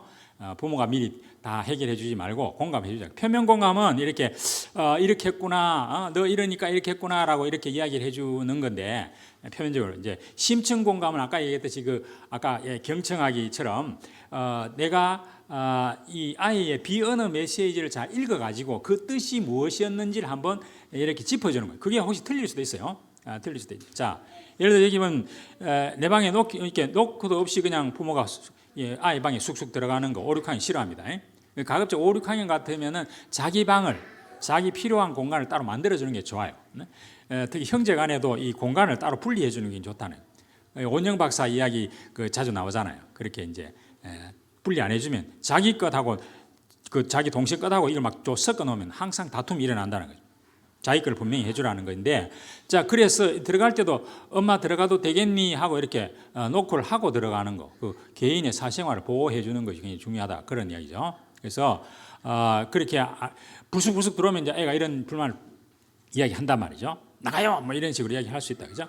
그래서 이제 너도 컸으니까 너 공간이 필요한가 보구나라고 이제 그 화내는 것이 뭐 때문에 그런지를 부모가 한번 이야기해 줄 수도 있잖아요. 그래서 조금 이렇게 비언어 메시지를 이럴 거라고 생각을 하고 말을 해주면 그게 틀렸다고 아이가 이야기를 하면 그래도 수용하면 되는 거니까, 그죠? 그래서 우리가 항상 아이들을 다룰 때 그 아이의 현재 상황, 비언어 메시지 이런 것들을 잘 살펴서 그 기분을 좀 이렇게 말로 표현해 주는 것이 굉장히 중요하겠다.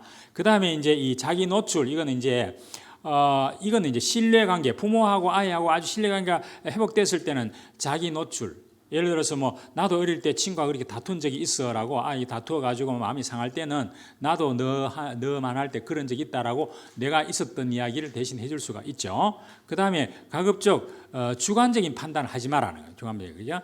막 컴퓨터 예를 들어서 뭐 아이가 컴퓨터로 이렇게 뭘 잘 한다 그러면은 이렇게 뭐 예를 들어서 우리가 도덕적으로도 아이고 착하구나 이렇게 하는 거는 저학년에는 가능한데 고학년에서는 아이고 착하구나 하고 인격적인 것보다는 너가 이런 걸 잘하니까 참 좋다 하고 구체적인 상황에 대해서 칭찬해 주는 게 좋다 말이야. 여기도 이제 컴퓨터 실력이 많이 늘었네.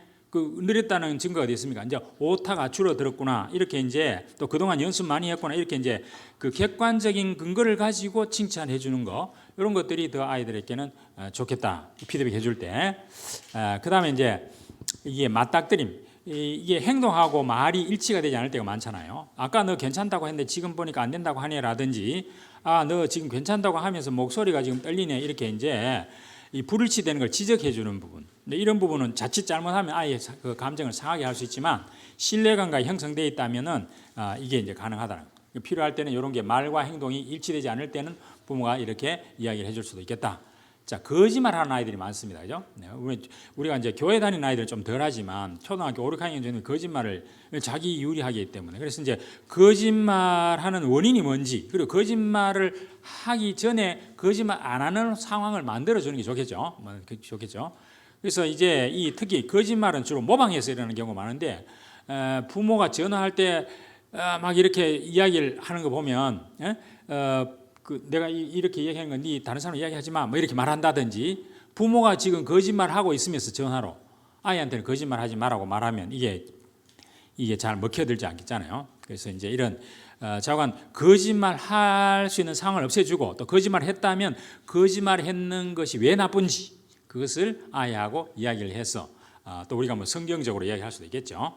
그런 이야기를 할 수 있는데 이렇게 해서 이 거짓말하는 것이 버릇이 되면 나중에는 이게 아주 큰 도덕으로 변할 수도 있습니다. 그렇기 때문에 가급적 아이들이 거짓말하지 않도록 그렇게 하는 것이 좋고. 자, 그다음에 이제 이거는 주로 아이가 어떤 문제가 있을 때는 부모가 잘 경청해주고 들어주고 또 이런 여러 가지 그 대화법에 따라 가지고 맞장구도 쳐주고 말로 표현도 해주고 이렇게 하라는 거예요. 이렇게 하라는 거예요. 자, 그 다음에는 이제 부모가 지금 신경 쓰일 때가 있습니다. 자, 이럴 때는 아까도처럼 예를 들어서 뭐 아이가 지금 내일 모레 시험인데 계속 컴퓨터 게임만 하고 앉아 있다. 부모 신경 쓰이잖아요. 그럴 때 이제 이 소위 비수용적인 행위를 할 때 부모가 어떻게 해야 되느냐? 자, 이거는 나 메시지에는 비수용적인 행위, 행동, 그 다음에 결과, 느낌, 행동, 결과, 느낌, 요걸 이야기하라 그러는데 이게 이제 얘가 이게 나오는 거겠습니다. 자, 너가 공부하지 않고 컴퓨터 게임만 하고 있으니까 하는 요게 이제 비수용적인 행동이겠죠, 그죠? 부모가 볼 때는 이번 시험 성적이 떨어질까봐 하는 이게 이제 그 하다 보면 성적 떨어지게 하다고 하는 그 결과겠죠. 그래서 내가 지금 어떤 느낌이 나오냐? 너 그렇게 하는 거 내가 지금 걱정이 돼. 아니면 화가 나, 짜증나. 이렇게 이제 내 느낌을 이야기하는. 내가 받아들일 수 없는 그 행동이 내게 미치는 결과가 이렇기 때문에 내가 이런 느낌이다라고 행동, 결과, 느낌 중심으로 전달하는 것을 우리 아이 메시지라 그렇게 이야기를 합니다. 요즘 초등학교 5, 6학년 교실에도 이걸 많이 가르쳐요. 대인관계 할 때. 근데 지금 나도 여러분 이렇게 이야기하지만 저도 급할 때는 이렇게 안 됩니다. 막 그렇게 상대방이 막 이렇게 비난하고 너 메시지는 전부 다 너 비난이거든요. 비난. 그래서 여기다 이제 더 좋은 것은 너 게임하는 시간 좀 줄이고 이제 공부했으면 좋겠다 하고 부모가 바라는 바, 원하는 것을 살짝 그 느낌 뒤에다가 이야기를 하면 좋습니다. 근데 이게 아이가 이거는 뭡니까? 너가 이렇게 할 때 내가 이렇게 느껴라고 하는 느낌만 전달하는 거지. 컴퓨터 게임 그만해. 너 그러다가 어쩔 거냐? 뭐 이렇게 이제 고함 지르는 것하고 다르죠. 그렇게 하면 아이가 반발심이 생긴단 말이죠. 나는 지금 너가 그렇게 하기 때문에 내가 지금 이렇게 좀 걱정이 돼라고 하는 것을 전달했기 때문에 아이가 받아들이면 좋고 받아들이지 않더라도 나는 내 느낌을 표현했기 때문에 화가 한번 꺾이는 겁니다. 그걸 쌓아놓으면 나중에 이제 화가 막 이렇게 올라가잖아요. 그래서 이제 이걸 뭐 이게 뭐 행동, 결과, 느낌 이거 복잡하면 그냥 어떤 이야기 할 때 내가 마음에 안 들 때는 상대방을 비난하기보다는 너가 그럴 때 내가 이런 느낌이야 하고 느낌 표현하기라고 생각이 들어요. 너가 그러니까 엄마 지금 좀 짜증나라고 말해주면 그거 받아들이면 고맙고 받아들이지 않더라도 나는 말을 했기 때문에 화는 한벌 꺾인다는. 이건 한번 연습해야 돼요. 이게 참 금방 잘 안 됩니다. 금방 잘 안 돼요. 어쨌든 뭐 행동, 결과, 느낌 이거 다 머릿속에 안 들면 나는 아이를 비난하지 말고 그 행동, 내 마음에 안 드는 행동이 있을 때 내 생각, 내 느낌만 이야기하자. 내 느낌만 이야기. 그러면은 그 아이가 알아듣는다는 거예요. 네, 그런 것이 굉장히 중요합니다. 이게 이제 대인관계에서도 이게 굉장히 중요합니다. 이게 생각만큼 쉽지 않더라고요. 해보니까 느낌 표현하기. 예를 들어서 뭐 부부 관계에서도 뭐 이번 명절 지냈습니다만은 남자들은 자기 그 식구들 오면 자기 친정 사람들하고 뭐 이렇게 하면은 이야기가 잘 통하잖아요. 그런데 이 지금 며느리 입장에서는 그 시가에 있는 시어머니 편을 자꾸 남편이 들면 속이 상하잖아. 그러면 뭡니까? 집에 와서 막 부부 싸움이 일어나잖아요. 그런 경우가 굉장히 많죠. 그래서 뭐 명절 끝에 이게 부부 싸움이 심해져가 뭐 이혼까지 이른다는 말도 있는데 그 경우에 뭡니까? 주로 이 너 메시지를 그럴 때 뭡니까? 당신이 그렇게 자꾸 시어머니 편만 드니까 나는 사랑받지 못하는 느낌이야. 당신이 그 친정 식구들 편만 들어서 이야기를 하니까 내 굉장히 섭섭해. 뭐 이런 식으로 내 느낌 이야기를 해야 되지.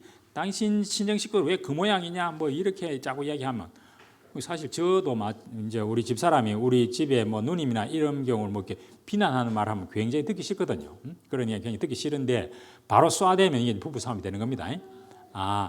우리 집 사람은 시자 들리는 시자라고 하는 것도 듣기 싫다 그러잖아요. 시금치도 하기 싫은데 듣기 싫고 그 이해를 해줘야 돼. 이해를 해줘야 돼. 일단 그래서 우리 아내는 이런 부분이 기분이 나빴구나. 이걸 일단 수용을 해줘야 돼.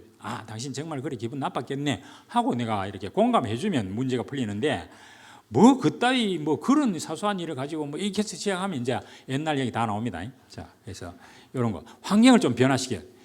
비수용적 행위는 주로 이게 환경 때문에 아주 어린 아이가 뭐 이렇게 유리컵을 들고 물 먹으려 하다가 유리컵을 박사 깼다. 막 너 이런 것도 지우개 안 하고 막 꼬중이 나오잖아요. 그걸 플라스틱 컵을 갖다 놓으면 그런 일이 안 일어나겠죠. 이렇게 환경을 좀 바꿔주라는 겁니다. 깨지기 쉬운 물건을 안전한 곳에 둔다든지, 자녀의 그 공부방을 또 만들어 준다든지, 그죠? 이게 막 자녀가 TV에 막 이렇게 막 엄마는 드라마 본다고 막 큰 소리 하는데 너는 들어가서 공부해. 그럼 공부가 되겠습니까? 우리 귀에 제일 잘 들리는 게 사람 말소리이기 때문에 밖에 TV 소리가 들리면 공부 잘 안 됩니다. 그렇기 때문에 TV를 안 보고 엄마도 독서를 한다든지 꼭 보고 싶으면 소리를 좀 낮춘다든지 이렇게 해서 그 환경 자체를 좀 바꿔주는 것이 좋고, 그 다음에 이제 예를 들어서 아이들이 늘 집에만 있다가 뭐 여름 캠핑을 간다냐 하면 그걸 굉장히 불안해하는 아이들이 있습니다. 그러면은 친구 집에 가서 한번 지어보는 방법도 있을 것이고, 아니면은 심지어 거실에 한번 지어보는 방법도 있고, 그래서 그 환경을 좀 적응할 수 있는 걸 미리 좀 연습해가지고 가도록 하는 방법도 한 가지 좋은 방법이 된다, 그런 얘기예요. 자, 이렇게 이제 부모가 귀에 거슬리고 이렇게 부모가 내가 화가 나고 할 때 부모가 문제가 있는 경우에는 어떻게 하라고요? 나 메시지로 느낌을 표현해라, 그런 얘기고, 아이가 문제 있을 때는 잘 들어줘라, 공감해줘라, 이런 이야기고. 자, 그래도 문제가 해결 안 된다. 그럴 때 이제 부모 자녀 간에 갈등이 일어날 때는 이게 막 윽박질러가 부모가 이기면은 이 아이는 뭡니까? 자기 통제하는 기회를 상실하고 좌절감에 빠지고 또 이게 아이하고 원수 줄 수도 있습니다. 반대로 네 하고 싶은 대로 다 해라 이렇게 고집신 아이는 그냥 내버려 두면 뭡니까? 이 아이가 나중에는 권위를 무시해버리는, 사회에 가서도 막 아무한테나 막 달려들고 이런 문제가 생긴단 말이에요. 자기 통제하는 습관을 못 길러준단 말이에요. 그래서 이제 이것도 문제가 됩니다. 일방적으로 부모가 이기거나 일방적으로 아이가 이기는 것은 바람직하지 않다. 그러면 어떻게 해야 되느냐? 이 아까 이제 타협을 해야 된다는 거죠. 자, 예를 들어서 애가 양말을 아무데나 막 던준다. 그럼 엄마가 신경 쓰이잖아. 너는 손도 없냐? 이렇게 해가지고 꾸중하면 그게 잘 안 고쳐지죠. 그러면 이제 애 불러 모아놓고, 야, 네 이렇게 부모 문제잖아요. 너 이렇게 아무데나 양말 던져놓고 하니까 엄마가 굉장히 짜증나. 어떻게 하면 좋겠어? 하고 그 아이에게 방법을, 대안을 마련해 보도록. 그럼 지도 이제 이야기를 하겠죠. 뭐라고 이야기하고, 부모도 또 이야기를 하고 해가지고, 그러면 엄마 내 방에 빨래통 하나 갖다 주면 좋겠어. 그럼 빨래통에다가 집어넣으면 나중에 빨래통을 세탁기에 갖다 놓으면 되니까, 그걸 만약에 최종적으로 결정했다 그러면 그래 뭐 그러자 하고 이제 아이하고 문제가 생겼을 때 타협을 하는 거죠. 그래서 그 실천 가능한 한두 가지를 골라가지고 그것을 뭡니까? 써가지고 지도 사인하고 엄마도 사인해가 냉장고 갖다 붙여놓고 늘 볼 수 있도록, 그렇게 하면 이 아이가 그 행동이 고쳐질 가능성이 많다는 겁니다. 해보고 좀 그게 너무 힘들다고 하면 그걸 조금 나중에 바꾸면 되겠죠. 조금 바꾸면 되겠죠. 이렇게 어떤 아이하고 부모 간에 예를 들어서 뭐 컴퓨터 게임을 오래 한다 그러면 나중에 타협해서 뭐 3시간 하던 거를 2시간을 줄일 수도 있고 이렇잖아요.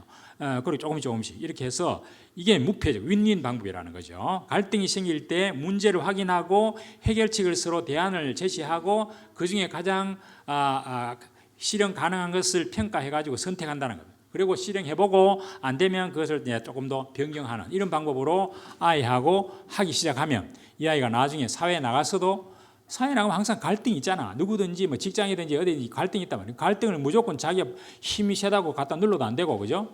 그러니까 이때는 이제 이런 타협책을, 이게 민주주의라는 거잖아요. 민주주의. 이런 부분을 자꾸 훈련을 시켜야 이 아이가 나중에 가서 학교에서도 그렇고 사회에 나가서도 남하고 내 의견이 다를 때, 우리는 능히 뭡니까? 의견이 다를 때는 다르다고 생각 안 하고 뭡니까? 자꾸 내가 틀리다고 생각, 지금 틀리다고 생각, 틀린 게 아니라 다르다는 거죠. 다르다. 그래서 항상 남은 나와 다를 수 있다는 것을 인정하고, 다를 때 내가 그러면 이걸 어떻게 할 거냐를 훈련을 시켜야 된다. 훈련을. 그래야 이 사회에서 이게 이제 의사소통 공감이 된다는 겁니다. 자, 여기까지가 이제 지금 우리가 기본적으로 의사소통을 할 때 아이 말을 잘 들어주라는 겁니다. 학교에 갔다 와서 무슨 이야기를 할 때는 부모가 바쁘더라도 그거 좀 제껴놓고 아이 말을 좀 눈을 맞춰가지고 잘 들어주고, 그럴 때 막 지가 막 여러 가지 불만이 나온다면, 그럼 엄마가 그놈 어느 놈이고 이렇게 하면 안 된다는 거죠. 선생님이 그랬어. 뭐 선생님한테 가가지고 막 선생님하고 또 문제를 일으키고 이런 방법도 있고, 심지어는 6학년짜리가 초등학교 선생님을 때려가지고 문제가 생기기도 하고, 이게 전부 다 가정교육에서 잘못된 거예요. 안 들어줘가지고 부모도 자기 이야기 안 들어주니까 막 화가 나서 선생님을 때리기도 하고 이러는데 잘 들어줘야 돼. 들어주고 그렇게 했구나. 니 진짜 기분 나빴겠구나. 야 그랬구나 하고 경청해주고 공감해주고 그러면 어떻게 하면 좋겠니 하고 지 의견을 물어보고 이렇게 해서 지가 스스로 이야기를 할 수 있도록 자꾸 이야기를 끌어주고 그래도 지가 어떤 해결책이 없을 때는 부모가 이렇게 하면 어떻겠니? 이래라가 아니라 이렇게 하면 어떻겠니라고 좀 아이한테 그 기회 방법을 한번 이야기해 줄 수도 있고 그래서 자기가 선택할 수 있도록 그렇게 해주는 것이 굉장히 좋죠. 그러나 그래도 이제 말이 안 통하. 지금 부모가 막 짜증이 나. 아까도 이야기했듯이 지금 시험 치는데 지금 계속 공부만 안 하고 그냥 놀고 있다. 이거 부모가 마음이 상하잖아. 그럼 어떻게 해요? 느낌. 너 그러니까 엄마 이래 지금 가슴 아파라고 느낌을 이야기를 해주고 바라는 바를 이야기해줘. 바라는 바를. 그 우리가 이제 그 소위 체벌하는 것이 나쁜 이유 중에 하나가 체벌하는 게 나쁘다고 하는 거는 인식시켰는데 그러면 대안이 뭔지는 이야기 안 해주는 거예요. 처벌은. 그럼 아이가 이거 나쁜 건 알겠는데 대안이 없어. 이런 경우도 이제 문제가 되는 거예요. 그리고 또 문제가 뭐냐 하면은 옛날에는 엄부자모라 그래요. 엄부자모. 아이가 잘못하면 사랑방의 아버지가 불러 세웁니다. 너 뭐 잘못했어. 지가 지 입으로 잘못된 이야기하게 하고. 자 그러면 너가 잘못했으면 너가 벌을 받아야 되니까 밖에 나가서 회초리를 해온나.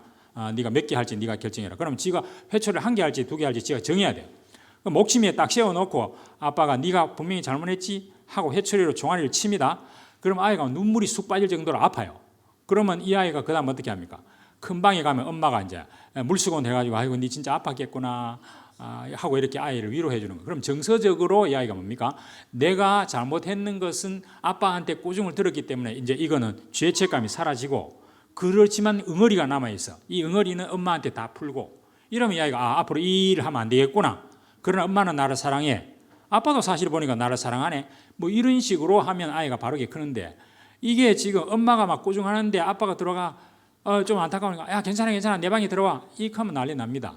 그 아이가 이제 헷갈리는 거예요. 엄마가 맞는지 아빠가 맞는지. 그러니까 이제 부모 입장에서는 하나가 돼요. 이 두 가지로 갈라지면 아이가 도덕적 판단이 흐르기 때문에 상황을 잘 모르는 퇴근한 아빠는 그냥 자기 방에 들어가면 되는데 꼭 한마디 걸치잖아. 뭐 그 정도 괜찮아. 이렇게 뭐가 괜찮은지.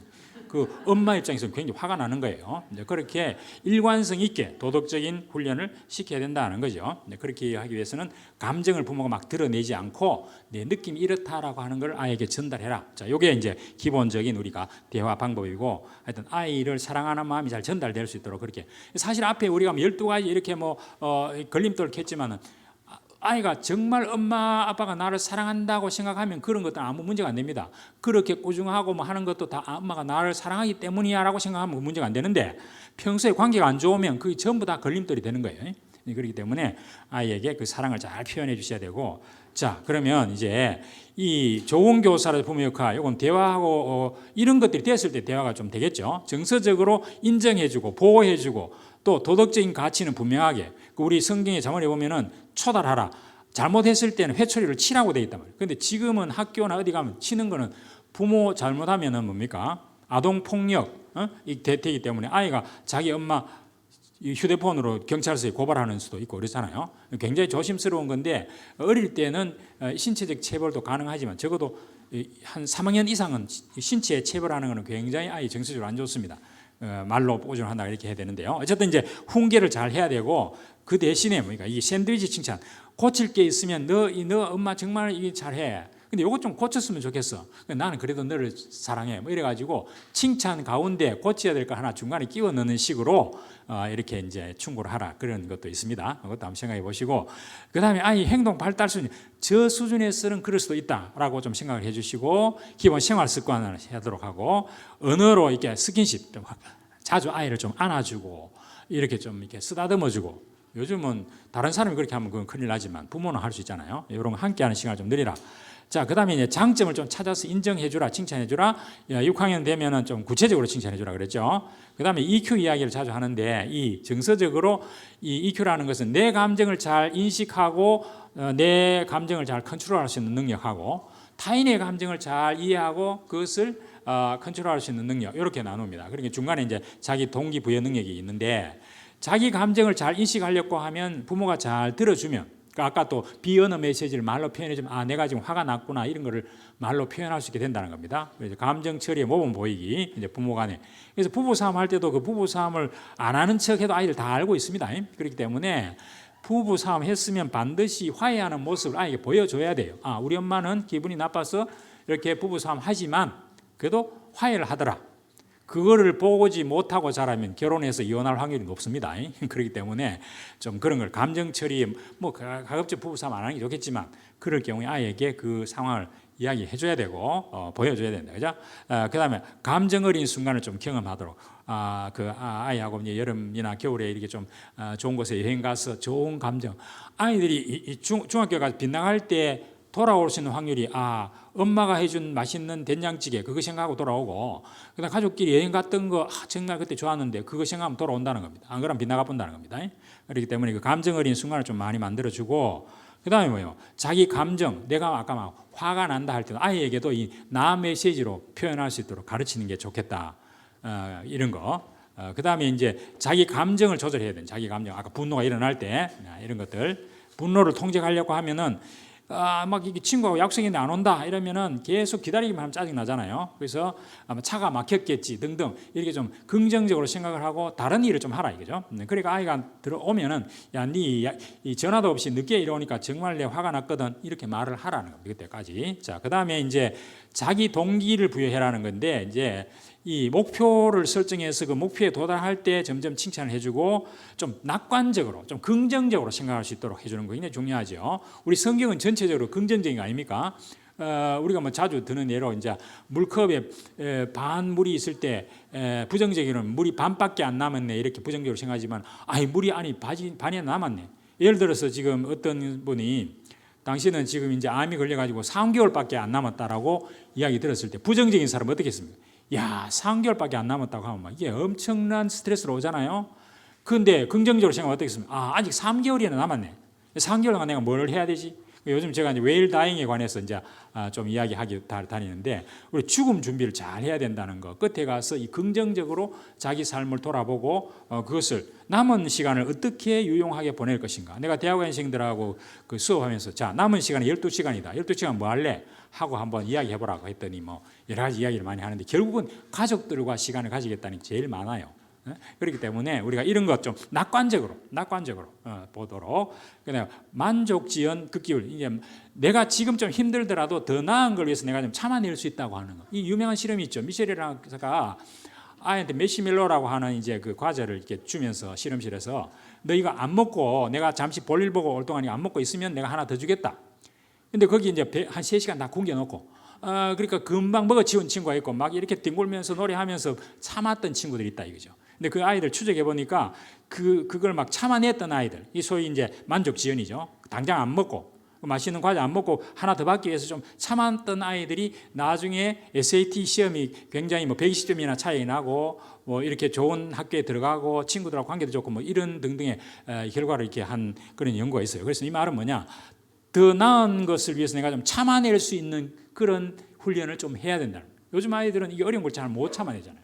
그래서 이게 극기 훈련, 좀 어려운 것도 좀. 그래서 여름 방학 때나 이런 때 우리 이제 서밋스쿨 그런 것도 하면 좋겠지만은 좀 어려운 것도 한번 도전해 볼 수 있도록 하는 거 이런 것도 굉장히 그리고 그 했을 때 성취감 이런 것도 이제 제가 아는 분 한 분 중에 우리 그 부부 합창단에 한 분 여자분인데 이번에도 에베레스트 산인가 뭐 그 중턱까지 갔다 온데 방학 때마다 거길 가요.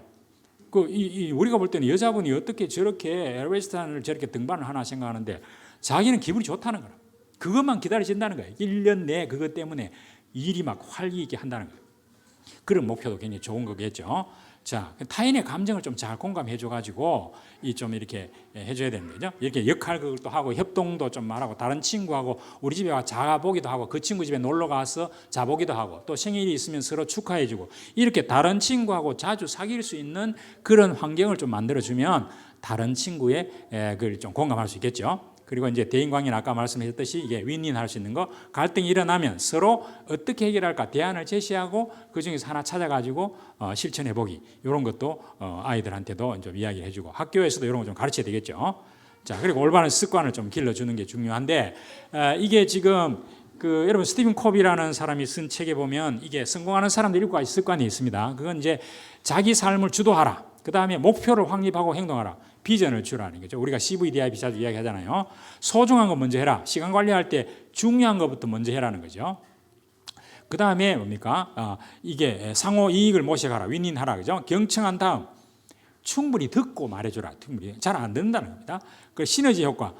상대방을 경쟁자로 생각하지 않고 같이 이렇게 협력하면 더 좋은 효과. 그래서 뭐 기러기가 날아갈 때 이 역삼각형으로 가는 이유가 앞에 날개짓 하면은 뒤에 가는 그 공기 저항이 적기 때문에 더 잘 날아간다. 그러다가 또 이제 앞에 이 선들도 바꾼다는 겁니다. 이런 식으로 그래서 뭡니까? 멀리 가려면 함께 가라 하는 말이 바로 협동의 시너지 효과를 이야기하는 거죠. 이런 것들이 굉장히 중요하다. 그 다음에 이제 이 끊임없이 자기 개발하기 이런 것도 있습니다. 자, 그 다음에 또 이게 지성은 이제 21세기 지금 뭐 여러 가지 얘기, AI도 나오고 뭐 4차 산업, 5차 산업 얘기하는데 이런 거 길러줘야 된다는 게 지금 학자들이 하는 이야기입니다. 일단 비판적인 사고, 창의성, 협력, 다문화 이해. 우리도 이제 뭐 한민족 이런 말을 잘 쓸 수가 없잖아요. 의사소통 능력, 그 다음에 컴퓨터 다루는 능력, 그 다음에 자기 주도 학습, 이 자기 스스로 뭐를 해볼 수 있는 능력들. 이게 이제 유대인들 교육에서는 이게 굉장히 잘 된다는 겁니다. 유대인들은 12살 되면은 이제 그 성인식을 하는데 성인식 하기 전까지는 가정에서 부모가 굉장히 아이들을 잘 도와준다는 거예요. 그 뒤에서 다시 그렇게 이제 이런 것들을 좀 능력 길러줘야 되는데 우리 이제 서미스쿨에서도 이 부분을 많이 이제 신경을 쓰고 하고 있습니다. 이런 것들이 사실은 국어 수학 하나 가르치는 것도 중요하지만은 그걸 통해서 이런 능력, 비판적인 사고력, 창의력, 그 다음에 뭐 다문화 이해, 그 다음에 의사소통 능력 앞으로 말했던 이런 거, 컴퓨터 다루는 능력 등등. 그 다음에 건강하지 않으면 이 앞에 게 다 소용없죠. 그러니까 아이들이 스스로 건강을 관리할 수 있도록. 이 신체적인 건강, 정신적인 건강, 사회적인 건강, 영적인 건강, 자기 관리. 6학년쯤 되면 적어도 자기 똑같은 옷을 일주일 계속 이렇게 입고 나가면 아이들 서로 싫어합니다. 그리고 초등학교 2학년 교실에 뚱뚱한 친구 옆에 오는 거 싫어합니다. 그래서 자기 관리할 수 있는 걸 길러줘야 돼요. 좀 자기가 옷도 좀 이렇게 코디를 좀 하고 안 되면 엄마 좀 도와주고 이렇게 해서 매일마다 아이가 좀 산뜻하게 갈 수 있도록 해주는 것도 굉장히 그 사회의 건강을 위해서 굉장히 중요하겠죠. 그래서 자기 관리, 외모, 의상, 시간 이런 것도 자기가 관리할 수 있도록 6학년쯤 되면 이렇게 자기 스스로 계획을 세워서 실천해 나가는 거 체크해 보는 것도 굉장히 중요하겠죠. 자, 마지막으로 이제 이 유대인의 자녀 교육에는 많이 알려져 있습니다. 지금 뭐 서점에 가면 이런 것도 많이 있는데 유대인들이 지금 뭐 그 팔레스타인에 거기에는 한 700만이고 다 합해봐야 뭐 1,500만 채 안 되죠. 아주 적은 민족인데도 불구하고 뭐 이게 인대로 노벨상 25%를 가져갔다든지 하버드 재학생 30%라든지 뭐 미국 5대 기업을 다 주름 잡고 있다든지 등등 이런 이야기를 많이 합니다. 왜 그랬냐? 그게 결국은 뭐냐? 유대인들이 12살까지 초등학교 과정입니다. 12살까지 가정에서 아빠 엄마가 교육을 잘 시켰다는 겁니다. 그래서 결혼하면 아빠는 1년간 그 부모 교육을 받아야 돼요.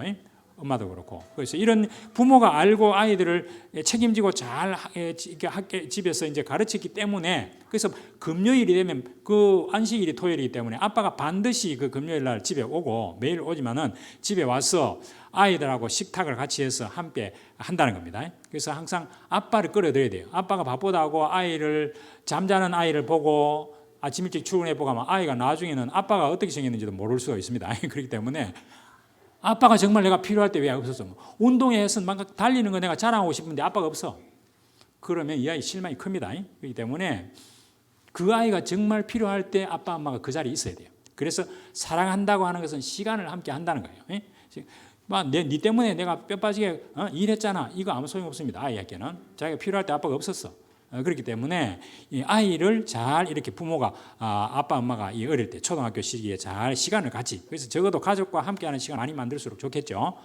그 다음에 또 뭐요? 이제 유대인들이 이게 여기 보면은 하브루타 이게 둘만 있으면 서로 토론한다는. 그래서 이제 유대인들의 도서관은 막 시끌벅적하다는. 우리 지금 서미스쿨이 하브루타를 잘 하고 있습니다. 그래서 아이들이 토론해보고 내 생각하고 저 생각이 다를 때 어떻게 해야 되는가 이런 걸 잘 교육을 해야 되고. 그 다음에 후츠파 그래가지고 자기 주장을 분명하게 할 수 있도록 그 이제 창의적인 것, 비판적인 사고가 있을 때 자기 주장을 할 수 있잖아요. 내 생각은 이렇다는 것을 뚜렷하게 그 누구 앞에 가서도 이 이야기를 할 수 있다는 겁니다. 그 다음에 성인식은 남자는 13세, 여자는 12세 이게 남자애들이 조금 발달이 늦으니까 그래서 히브리어로 자기 실력을 자랑하고 이렇게 이제 자기가 성인이 됐다는 걸 이야기하면 친척들이나 와가지고 이게 축하금을 주는데 그 축하금이 굉장히 많아요.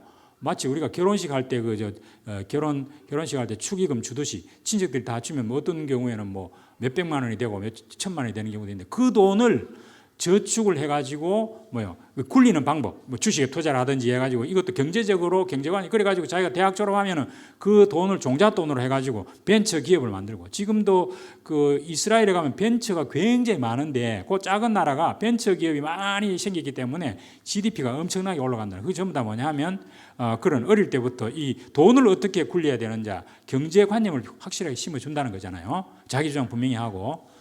그래 12살 지나면 이제 이건 이제 학교에 맡기는 거죠. 자, 그다음에 교육 목표 맨시라 그래가지고 다른 사람으로부터 신뢰받는 사람, 남이 믿어줄 수 있는. 사실은 이스라엘 백성들이 뭐 그 2000년간 떠돌아다니면서 할 수 있는 게 뭡니까? 금융업 이런 거. 만약에 가락하면 빨리 해가지고 가야 되지 뭐 토지 같은 거 사놓으면 못 들고 가잖아. 그래서 금융업이나 보석 이런 것들 굉장히 발달했잖아요. 그래서 지금도 미국의 금융계를 주름 잡고 있는 게 전부 다 이 이제 유대인들이라는 이유가 그런 식으로 신뢰를 받지 않으면 금융업이 안 되잖아요. 그래서 신뢰받아라. 그 다음에 남들에게 봉사하는 사람이 되라. 이런 거를 교육에 철저하게 가르친다는 겁니다. 사실 유대인들은 예수 그리스도에 관해서는 자기들이 인정하지 않지만 그 자기들은 구약에 있는 모세 오경 그거를 믿으면서 하나님이 내게 이런 달란트를 주셨는데 이 달란트를 잘 개발하는 것이 하나님에게 가장 좋은 거다. 그래야 구원받는다는 정도까지 생각한다는 겁니다. 내가 받은 달란트를 잘 개발하지 않고 게으르면 그 하나님 뜻에 은난다고 생각한다는 겁니다. 그래서 부모가 그걸 교육하기 때문에 아이들이 가진 달란트를 미리부터 찾아가지고 그것을 개발할 수 있는 기회를 많이 준다. 그런 얘기예요. 그래서 아까 얘기 말한 베스트가 아닌 유니크. 어떤 집단에서 1등이 되라는 소리를 안 한다는 거예요. 1등 하나밖에 없으니까. 너는 독특한 존재다. 너가 가지고 있는 달란트가 독특한 존재니까 너가 하나님께 받은 그 유일성 우리가 많이 오직 유일성 많이 이야기하는데 그거를 가지고 재창조할 수 있도록 부모가 만들어주면 이 아이는 360도 아이들을 돌려 씌워놓고 달리게 하면 360이 다 1등이잖아. 그것처럼 유대인들은 그런 교육을 한다는 겁니다. 그래서 우리는 절대로 상대적으로 비교하지 말고 그 아이가 갖고 있는 강점 지능이 뭔지를 잘 발견할 수 있도록 여러 가지 경험을 시켜주고 그런 쪽으로. 그래서 꼭 뭐 요즘 보니까 그 신문에 보니까 서울대 소위 스카이대학, 서울대, 연대, 고대 들어갔던 아이들이 한 30%가 전부 다 다시 중간에 반수하고 또 의대로 들어가려고 전부 다 이제 공대 들어가고 이런 아이들이 카이스트도 1학년 들어가가지고 다시 재수를 해가지고 의대 들어가려고 그렇게 하는 아이들이 30%. 지금 보니까 뭐 서울대 들어갔는데도 다 이렇게 중간에 자퇴하고 나오는 애들이 상당히 많더라고요. 그것도 정말 잘못된 건데 그러나 그걸 어떻게 강요할 수 없잖아요. 의대 들어가면 뭐 아직은 그렇습니다만은 앞으로는 AI가 의사가 하는 판단을 다 할 거라고 그렇게 얘기하는데 앞으로 점점 가면 얘들이 아마 한 20년쯤 되면은 AI가 이게 이 처방을 다 해줄 겁니다. 그러면 의사가 필요 없는 시대가 올지도 몰라요. 수술도 뭐 로봇이 하고 이렇게 하니까요. 근데 이제 보통 오늘 신문을 보니까 의사가 평균 뭐 연봉이 한 2억 정도 된다나 뭐 다 그렇지는 않겠지만 의사 문다는 것도 많은데 우리 아이도 보니까 이게 엄청 힘들더라고 보니까. 그래서 이제 이 2억 좀 되는데 일반 공기업에 들어가거나 뭐 삼성에 들어가면은 연봉이 뭐 한 8천만 원 정도, 많아봐야 한 1억 정도. 물론 나중에 이사가 되면 2억 되는 경우도 있지만 그러다가 퇴임을 어떻게 하느냐? 한 50쯤 돼가지고 부장 승진 안 하면 전부 다 옷 벗고 나와야 된단 말이에요. 그러니까 자기가 가서 월급도 많이 못 받고 일찍 나와야 되고 하니까 불안하니까 의대 가면 평생 의사로 할 수 있잖아요. 그것 때문에 전부 다 의대로 몰린다고 하는 건데 그 앞으로 이제 그게 잘못된 선택일 수가 있습니다. 그래서 이 사실은 이 사회적인 구조적으로 이런 아이들 머리 좋은 아이들이 좀 이렇게 요즘 원자력이라든지 AI라든지 이런 바이오라든지 이런 쪽에 좀 우수한 아이들이 좀 가가지고 여기에서 뭐 한 아이가 뭐 몇십만 몇백만을 살려내는 그런 쪽으로 좀 길을 열어주고 그런 아이들에게 보너스도 많이 주고 이렇게 해야만 의대 가는 게 없어지겠죠. 근데 아직까지 우리는 그런 고정관념이 있기 때문에 의사나 변호사가 별로 필요 없는 시대가 온다 이겁니다. 오히려 그러나 AI 같은 거 이거 지금 요즘 말하는 뭐 탭스 뭡니까 그거 보면은 이게 뭐 엄청난 부가가치가 있잖아. 응? 뭐 카카오가 저렇게 될 줄 누가 알았습니까? 그죠? 네이버 같은 거. 그러니까 우리가 이런 쪽의 아이들이 좀 그 달란트를 발견해서 하면은 이 아이 하나가 국가 전체를 먹여 살릴 수 있는 그런 일도 벌어지니까 이것도 좀 우리가 잘 살펴보고 무조건 좋다고 의대 뭐 로스쿨만 보낼 게 아닙니다. 사실 뭐 제가 의대하고 로스쿨을 경험했기 때문에 그러기도 한데 하여튼 잘 이렇게 아이들 판단하셔가지고 꼭 서울대 가야 되는 건 아니고 서울대 못 들어가도 이 아이가 정말 지가 잘하는 분야가 있다면 그런 쪽에 잘하는 교수가 곳곳에 있습니다. 그래서 교수를 잘 만나면 그 아이 앞길이 이렇게 잘 인도가 되어집니다. 그래서 또 대학 가서 유학 가면 되고 한데 제가 지금 보니까 한 친구는 자기 아이가 지금 5학년이고 뭐 중2인가 그런데 이 미국 갔더니만은 그 미국 가가지고 지금 그 직업마다 의사인데 의사 사표 그만두고 문 닫아버리고 그 아이 붙들고 지금 미국 가가 있는데 이 아빠는 여기서 이제 계속 이제 돈 벌어가지고 아이한테 등록금 내는 거죠. 그러니까 부모하고 일찍 떨어져가지고 그 아이가 예를 들어서 거기서 뭐 미국에 뭐 대학에 갔다 하더라도 하버드는 못 간단 말이죠. 그래서 아이 그 부모가 그런 얘기다. 주립대학만 가도 좋다. 나는 그냥 돈만 지원하겠다. 뭐 이런 건데 그럼 부부 생활 어디가 봅니까? 부부가 없고 아빠가 없고 그럼 그 아이가 제대로 교육되겠냐? 그런 생각이 들어요. 그래서 우리가 이걸 아이한테 너무 목매기 시작하면 그 부부 관계도 굉장히 문제가 생기고 그렇게 됩니다. 그렇기 때문에 아이들을 길러주되 아이들이 스스로 뭐를 할 수 있도록 주체적으로 할 수 있도록 그런 쪽으로 하고 그걸 위해서 많이 대화하시면 좋겠다. 그런 이야기입니다. 요거는 이제 지나가겠습니다. 그리고 뭐 하나님 나라 교육 10가지 성경 원리도 아마 읽어보셨어야 하는데 이 굉장히 이제 좋은 책이더라고요. 이게 하나님의 나라 교육하는 거 이것도 한번 읽어보시면 아이들 교육하는데 굉장히 우리는 또 신앙으로 교육시키려고 하는 거니까요. 이런 쪽에 좀 해주면 좋겠다.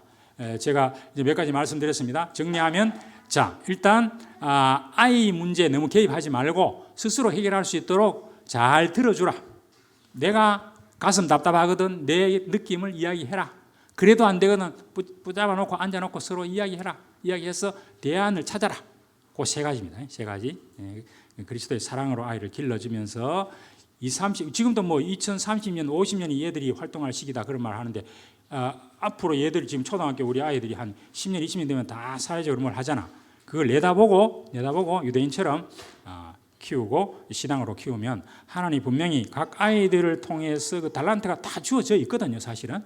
우리가 발견해내야 되고 이걸 위해서 서밋스쿨이 있는 거고 그러니까 이런 쪽에 기도하시고 아이들 잘 도와주면 우리 42명 아이들이 정말 20년 후에는 별처럼 반짝거리는 아이들이 될 거다. 저는 그렇게 확신을 하고 기도합니다. 감사합니다. 마치겠습니다.